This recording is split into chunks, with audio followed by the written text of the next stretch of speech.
Arek wedo-wedo iki dadiin meler. Suruh pinggir lapar kayak putu loh. Berarti mana tempat wisata ya. Nanti mana tempat wisata ya lek aku melihat. Saudara Lut, kondisi pasca erupsi Gunung Semeru di Lumajang, Jawa Timur ternyata dimanfaatkan oleh banyak orang untuk melakukan swafoto atau selfie.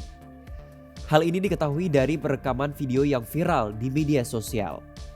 Beberapa orang yang tidak berkepentingan tampak menyempatkan diri hanya untuk mengambil gambar diri. Kondisi ini dinilai tidak memiliki empati kepada warga yang menjadi korban terdampak erupsi.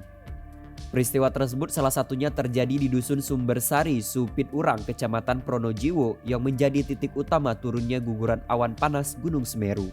Sebelumnya, Bupati Lumajang Thorik Haq juga sempat meluapkan emosinya ketika melihat keadaan ini. Warga yang datang juga kebanyakan para donatur yang menyumbangkan bantuan. Untuk mengantisipasi kejadian serupa, pemerintah akan berkoordinasi dengan kepolisian untuk melakukan penyekatan di kawasan tersebut. Hanya pihak yang berkepentingan saja yang boleh masuk ke area bencana. Meler. Suruh pinggir lapar kayak putu loh.